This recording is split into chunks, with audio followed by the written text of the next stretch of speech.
ज्या विद्यार्थ्यांनी हे प्रकरण बाहेर काढलं, सीबीएसईच्या पेपरचं प्रकरण बाहेर काढलं, त्या विद्यार्थ्यांना पाकिस्तानी म्हणण्याचं काम भाजपच्या लोकांनी या ठिकाणी केलं. त्या विद्यार्थ्यांना देशद्रोही म्हणण्याचं काम या ठिकाणी भाजपच्या लोकांनी त्या ठिकाणी केलं. काल आमचे नेते राहुल गांधी त्यांच्यावर बसले, गप्पा मारल्या आणि तुमच्या भविष्याचा विचार या ठिकाणी केला पाहिजे ही भूमिका राहुल गांधींनी त्या ठिकाणी घेतली. गेले 3-4 महिने राहुल गांधी सांगतायत की देशाचं वातावरण वेगळं आहे, चुकीचं आहे, अर्थकारण चुकलेलं आहे, परंतु त्या ठिकाणी मानायला त्या ठिकाणी तयार नाही.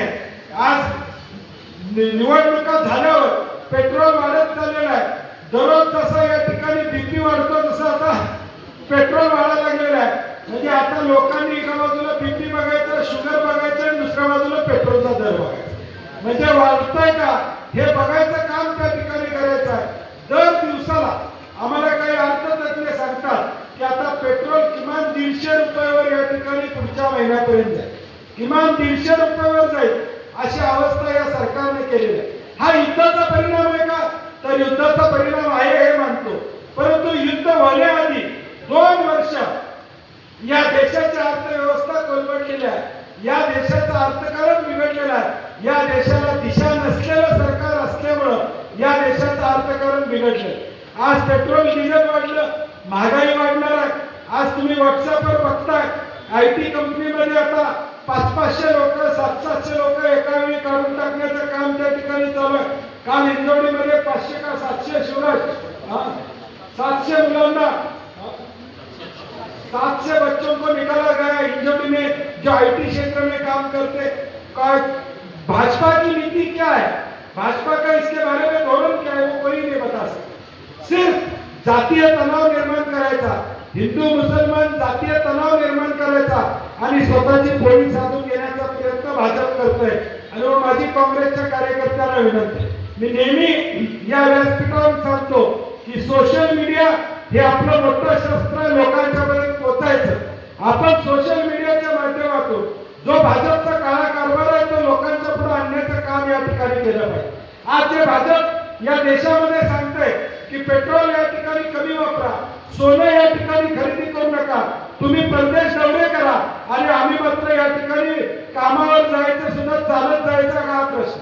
माझा या महाराष्ट्रातल्या भाजपच्या लोकांना जाहीर आव्हान आहे, हिम्मत असेल या भाजपच्या 15 प्रमुखांना आव्हान आहे, जिल्हा अध्यक्षांना आव्हान आहे, मंत्र्यांना आव्हान आहे, आमदारांना आव्हान आहे. मोदींचा संदेश तुम्हाला पाळायचा असेल तर पुढचे 8 दिवस भाजपच्या प्रत्येक आमदारानं, भाजपच्या प्रत्येक कार्यकर्त्यानं पेट्रोल पंपावर उभं राहावं आणि लोकांना सांगावं पेट्रोल कमी भरावं. दागिन्याच्या दुकानावर बाहेर थांबावं आणि दागिना खरेदी करायला जाणाऱ्या माणसाला नमस्कार करून सांगा मोदी साहेबांचा निरोप आहे, दागिने खरेदी करू नका. हिम्मत असेल तर पेट्रोल पंपावर भाजपच्या कार्यकर्त्यांनी या ठिकाणी उभा राहा.